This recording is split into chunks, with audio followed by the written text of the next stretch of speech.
Bienvenue au Verger Petit et Fils, mon nom est Stéphane Petit. Je vais vous parler un petit peu de la floraison et de la pollinisation des pommiers. Cette année, en 2015, on a un hiver très froid.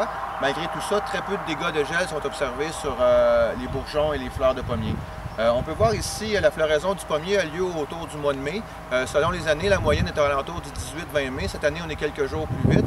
Et ça fait 2-3 journées que les pommiers sont en fleurs. On est déjà sur la fin. On voit que les pétales commencent déjà à tomber. Ça veut dire qu'il y a eu une très belle pollinisation. Dans un bourgeon, on peut retrouver généralement 5 fleurs, parfois 6. Et sur tout l'ensemble des fleurs d'un arbre, on a besoin d'environ 15% des fleurs qui vont donner une pomme pour avoir une très belle récolte. Les fleurs de pommier doivent être pollinisées soit par le vent, qui peut transmettre le pollen d'un arbre à l'autre, ou surtout les abeilles. Ici, on a des ruches d'abeilles domestiques qui sont implantées dans le verger. On place environ de 1 à 4 ruches à l'hectare, ce qui va être amplement suffisant pour faire une belle pollinisation. Aujourd'hui, on a une très belle journée ensoleillée, environ 20 degrés Celsius, et on voit que les abeilles font un va-et-vient continuel. Ça veut dire qu'ils vont polliniser beaucoup de fleurs au courant de la journée. Et aussi, il y a beaucoup d'insectes indigènes, soit les abeilles sauvages ou des bourdons, qui peuvent polliniser la fleur de pommier.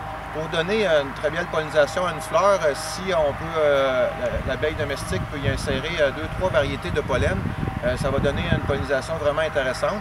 Par la suite, mieux que la fleur est pollinisée, plus le calibre de la pomme va être intéressante à la récolte. Ceci est un petit écho sur la pollinisation et la floraison des pommiers au Verger Petit et Fils.